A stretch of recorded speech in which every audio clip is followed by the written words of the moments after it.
فبأي آلاء ربكما تكذبان. یہ جو درخت لگے ہوئے ہیں نا آج کل، اس کا کیا نام ہے؟ یہ جو درخت لگے ہوئے ہیں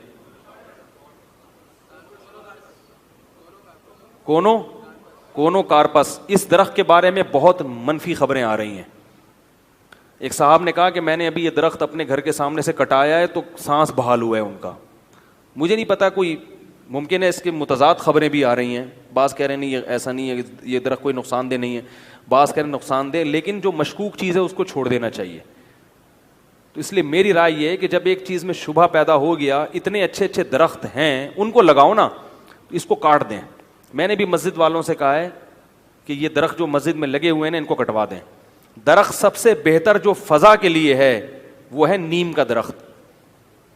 تو نیم کا درخت زیادہ سے زیادہ لگائیں. ہوا کے لیے، فضا کے لیے نیم کے درخت سے بہتر کوئی درخت نہیں. سفیدے کا جو درخت ہے وہ بھی نقصان دہ ہے.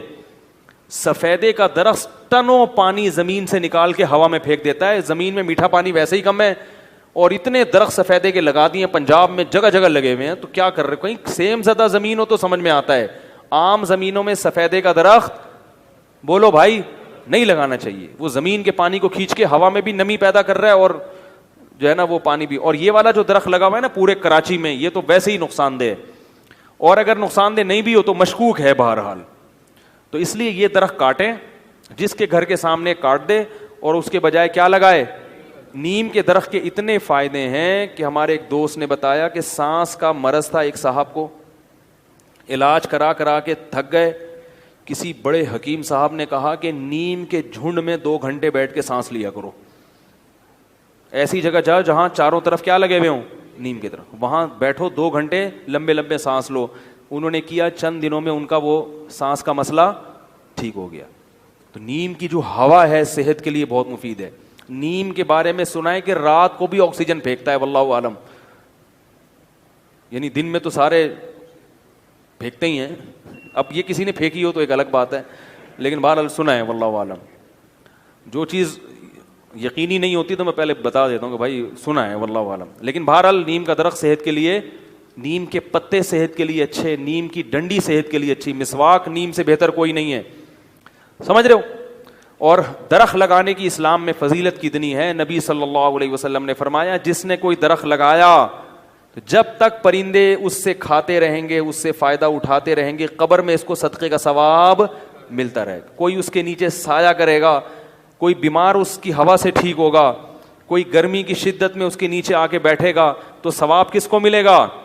اللہ کے خزانوں میں کمی نہیں ہے. اتنا فائدہ ہے درخت لگانے کا.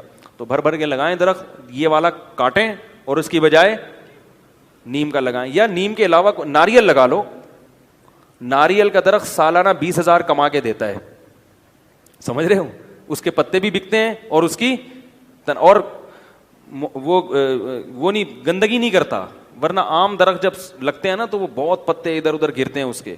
تو ناریل ہے، کھجور کا درخت ہے، یہ درخت لگاؤ. لوگ ڈرتے ہیں ناریل کا درخت لگا دیا تو ناریل کھائے گا کون، مجھے تو ملیں گے نہیں. تو کوئی بات نہیں، جس کو ملیں گے وہ کھا لے گا، آپ کو ثواب مل جائے گا نا. تو ناریل کا لگائیں، کھجور کا درخت لگائیں. حدیث میں کھجور کے درخت کی بڑی فضیلت ہے. نبی نے فرمایا کھجور کا درخت، روایت کا مفہوم پیش کر رہا ہوں، ہر چیز کھجور کی استعمال میں آتی ہے انسان کے.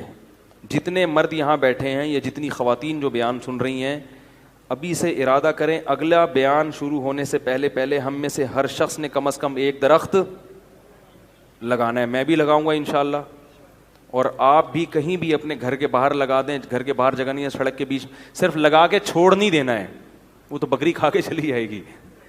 لگا کے پھر اس کی کیا کرنی ہے؟ نگرانی کرنی ہے. تو میں بھی یہ ارادہ کرتا ہوں، آپ لوگ بھی یہ ارادہ کریں. اللہ تعالیٰ عمل کی توفیق عطا